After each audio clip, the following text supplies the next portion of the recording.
नमस्कार दोस्तों, आज हम बात करेंगे भारत के महान स्वतंत्रता सेनानी नेताजी सुभाष चंद्र बोस की। उनकी कहानी हम भारतीयों के लिए गर्व और प्रेरणा का स्रोत है। तो चलिए शुरू करते हैं उनकी अद्भुत यात्रा को। 2 days later, he becomes the head of the Indian National Army. The INA comprises Indian soldiers.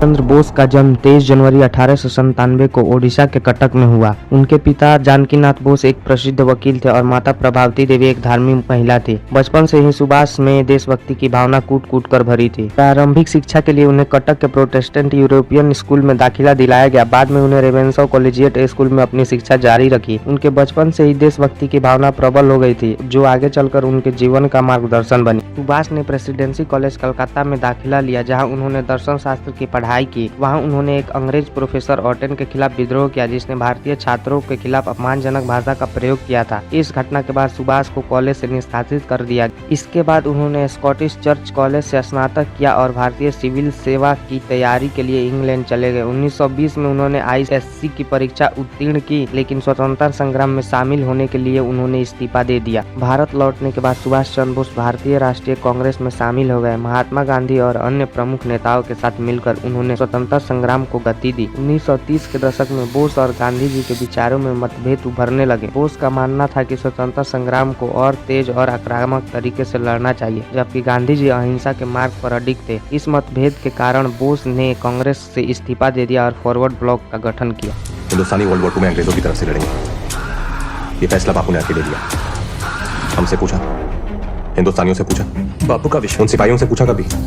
बापू का विश्वास है कि हमारी मदद के बदले ब्रिटिश सरकार हमारी बात सुनेगी। नहीं तो तुम एक काम क्यों नहीं करते? बापू से कहो कि अंग्रेजों को समझाए कि वर्ल्ड वॉर 2 अहिंसा के मार्ग पर जीते जीतते हैं। ये सारी अहिंसा हम हिंदुस्तानियों के लिए क्यों है?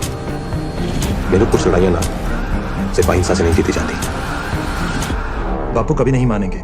1939 में बोस ने फॉरवर्ड ब्लॉक का गठन किया और भारतीय स्वतंत्रता संग्राम को एक नई दिशा दी। द्वितीय विश्व युद्ध के दौरान उन्होंने जापान और जर्मनी का सहयोग प्राप्त करने की कोशिश की।